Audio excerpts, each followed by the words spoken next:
La question était, est-ce que tu as un destin? Est-ce que tu penses que tu as une destinée dans cette vie? Ou est-ce que rien de spécial et c'est juste le libre arbitre qui l'emporte? Ce qu'on aime bien dans ces questions profondes, en fait, c'est les théories unificatrices qui nous montrent que les deux sont vrais à la fois. Un peu comme quand Einstein a connecté la relativité restreinte avec la gravitation de Newton.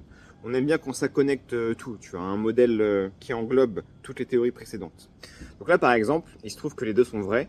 On a un destin très précis, tu as un destin qui t'est réservé, un chemin très étroit sur lequel toi seul peux marcher. Et si tu marches dessus, tu vas devenir utile et contributif aux autres. Mais encore une fois, c'est ton choix.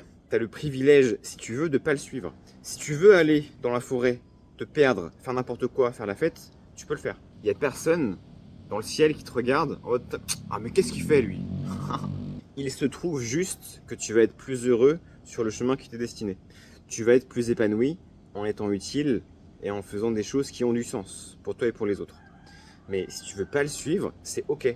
Et ce qui se passe bien souvent, c'est qu'on peut se perdre temporairement. On a le droit de faire ça et revenir sur notre chemin quand on sent qu'on s'est trop perdu, justement. Putain, mais qu'est-ce que je fais de ma vie en fait? C'est quoi le sens dans tout ça? Donc c'est là que tu reviens en toi.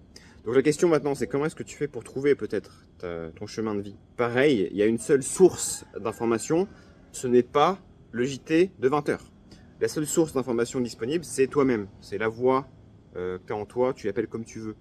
Le Saint-Esprit, l'enfant intérieur, le Atman, c'est comme tu préfères.